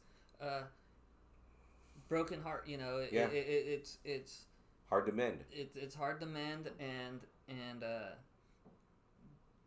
when you've explained it and you've put it in a good perspective for me because I do say that the city and the politicians do have the share of blame for it. Yeah. But overall, the to me it was more like Dean is just being greedy and but you're starting to see now back in town the flags. As the Chargers are getting better again, the flags are, some of the hearts are mending. For me, I don't know if I think it'll mend when the Spanoses finally do sell, if they ever do sell. Yeah. And if they move somewhere else. I mean, that's, like you said, one of the hardest things for me is saying LA Chargers, and just, again, being just like this city is craving for a winner so much, and it's hard for me again to I mean, if they do win, I'm happy for the fans who have stuck through the move and stuff, the loyalists, but for the people who are brokenhearted and the fans who aren't rooting for him anymore, I also feel bad for them because it's a lot of heartbreak. Again, heartbreak, tears. Even though some people, they're not the owners, but they acted like the owner. Or, like when they lost, it was like their kid dying. And that's the reality of being a fan of any sports team. The heartbreaks, the highs and lows, and unfortunately for us as San Diego fans, we've had a lot more heartbreaks than celebrating a championship team. True. You can see the city right now really rooting for the Padres in the NLCS, and hopefully they can at least win this game today in Philly and then come back into town for the last two games and see where that goes, and hopefully make it to the World Series. That would help the city. I think they have everything in place as a team that can can do it. You know, it's just more of the manager game planning. You know, and the players coming through. Yeah. You know, that's the thing too. I mean, Soto finally hit his first home Yeah, run yesterday. So, but you know, and again, I just joke and Jessica jokes that if and when it does happen, this city is gonna burn. Oh, Highland is gonna be crazy. Downtown is gonna be crazy. I mean, you look at what happened when they won the divisional round against the Dodgers. I mean, their biggest rival, you know, and they won it, you know, and that got the whole city on fire, you know. And what do you think will happen if they make it to the World Series and then they win the World Series? Oh, good. Yeah. I think, you know, I think everyone's calling in sick that day to attend the parade. I don't, you know, knock on wood, hopefully it happens, but, you know, like, we're all rooting for them, and, you know, I think they'll have a lot of pieces in place for next year to try to make a run for it again, you know? Yeah. And the funny thing is that, I mean, look at how much they're craving a winner again. Going back to the Chargers, look at what happened in '94 when they went to the Super Bowl. Yeah. They just made it to the Super Bowl, Yeah. and I was working, but fans, you know, went to Qualcomm and filled that stadium like it was a freaking game to greet them. Yep. And it's just, and that was '94 and '98 when the Padres went to the World Series. The fever was there, but I mean, it's just that pent up, just wanting. I mean, it's. I think, they just need one. The San Diego Padres just need one, and we can get out of the cellar of ever being a team that doesn't have a championship. Yeah. You know, you look at some of these teams that had a drought. You know, what was it? The Cleveland Indians were able to get a World Series. What was it? Miami. Yeah, Miami. Miami's a good example of a brand new franchise who's actually won two in the span. And I think for personally, or it's finally good to see, because we've always had cheap owners. Yeah. Even the Spanoses were, as when they were the Chargers, they very rarely forked out the money to field a winner. Yeah.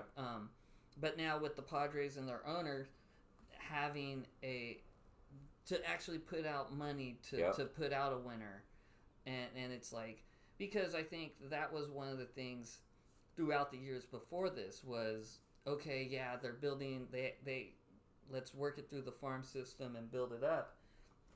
But then they would always, I mean, look at how many former Padres are on world champion teams, you know, and so, and it just gets so frustrating, and that was one of the things in the 80s or the 90s when they had that kick-ass farm system. Their farm system right now is pretty kick-ass, but they did, you know, trade away a lot of prospects with the trades that they did early in the year, but that's in order to win, which is what it takes, you know, and it's just finally to, like, again, going back to my first point, is it's finally nice to see that someone's investing and wants to make San Diego a winner. Yeah, exactly.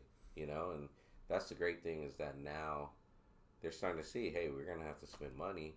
You know, they got Tatis, they got Machado, hopefully they get Juan Soto on a long term, you know, because I think he's a great addition. So, you know, I think the bats are there, you know, we just got to get it together, you know. Yeah, it's crazy. It's crazy. It's a crazy time for San Diego. You Yeah. know, it's exciting to be in the city. Yeah. And another thing is, I was talking to somebody and they were just saying how, you know, just how San Diego is such a melting pot of a city, not just multiculturally, but, you know, everybody comes here from other cities. We're a military town. You know that. You know, and the weather also, but mainly military town. You know, so we don't have that fan base. We have a fan base, but, you know, it's understandable when, you know, say the Cubs come into town or the Mets come into town, and there's a lot more fans. Yeah. Because, you know, they're that's their hometown, and like you said, you know, you'll always have rival fans in the city. You know, it's just us to, you know, kind of. It shows more in San Diego. Yeah. You know. Yeah, and then when the national media or people watching who aren't from San Diego, they're like, oh, you know, it's like that bad reputation that we get that we're fair weather fans and stuff, which is kind of unfair because definitely, you know, it's like once and it was someone who moved from somewhere else and actually took them to explain it, you know, and I mean, I always understood that it was a military town or a melting pot where everybody, I mean, who doesn't want to come here? Yeah, I mean, exactly. Well, it's partly cloudy outside right now, but I mean, it's at least 70. Yeah, outside. in other parts of the country, it's starting to get below 50 now. Mm-hmm. So they're like, oh, we got to put on our cold weather jacket. I'm like, our cold weather jacket is a hoodie. Yeah, exactly. You know, but the funny thing is that to keep up, and that's kind of like I mean, I said we were going to wrap up, but it kind of brings up another thing is that seeing the trends, you know, the fashion trends, and like, remember when bubble jackets were the rage, and it would be like 50, and someone would be like, all right, time to bust out the bubble jacket, or parkas. Starter parkas, you know. Yeah, the trend kind of always changes, especially on the West Coast, because we have good weather, so we're not going to have the big jackets, big jackets with the fur, the faux fur on the hood. Yeah. The Timberlands. The Timberlands, or the rain boots that they wear. I forget the Sorels. Sorels. There we go. Sorels boots that they wear. Yeah. So I mean, and you know, I guess when we saw a lot of guys doing that in San Diego, you know, that weren't from the East Coast and they were from the West Coast, you're kind of looking. You know, I admit, I called them clowns. I'm like, yo, man, it's like 70 degrees out and you're wearing a big ass bubble jacket into a club, bro. You know, like, you know, but it is what it is. You know? It is, yep. Yeah. It's fashion, you know. It's fashion, and it's making that statement. Yeah. I'll really quick. I was driving for Lyft, and I remember I was taking somebody to the airport, and they were from Wisconsin, Green Bay, if I recall right, and I was just, and it was like maybe 40, 45 outside, and I was like, so how you guys enjoying the weather? And they were like, oh, this is shorts weather for us. We're loving this. And just as we say that, we drive by this couple, and this lady, she had a beanie, she had mittens, she had, you know, and the funny thing is, and I laughed at them, and I was like, well, check out that person right there. You know, but it's the funny thing is that when you get acclimated to the weather, you know, that it does get, you know, actually cold, because another example is my cousin who lived in Arizona. Yeah. They came in, they were visiting, and it was like 80 outside. Yeah. 80 degrees, and they were like, I'm getting a little chilly. And they put on a sweater, and it was just like, you know, just that. It's one of those things, You get used to it. You get acclimated, you know. Like for us, Southern California, it gets in the 60s. We're putting on cold weather stuff. Mm-hmm. We're putting in like a parka on, gloves, and a beanie. You know, you're like, man, it's cold. Yep. And people from the like East Coast or like the northern states are like, you don't know what cold is. Yeah, you don't understand. You know? Yeah. And even the extreme heat, you know, and that's the thing. It's like we are so spoiled here as San Diegans that, I mean, it's like if it goes anything below 50 or above 80, we're complaining about it. You know, we're such spoiled. Yeah, and that's why we pay the high prices. Exactly, you know, it's San Diego. Like my dad said, what did he say? The unmentioned sun tax or something like that. You know. Yeah. So the sunshine tax, but you know, so I think I'm gonna wrap it up. Thank you, Burkley. Thank you for having me on. For attending or being part of this first experiment. Yeah. I hope you enjoyed it, everybody out there. Hopefully we're going to be able to produce more of these in the future. We will see. And I hope you catch us next time. Peace. Thank you for checking us out.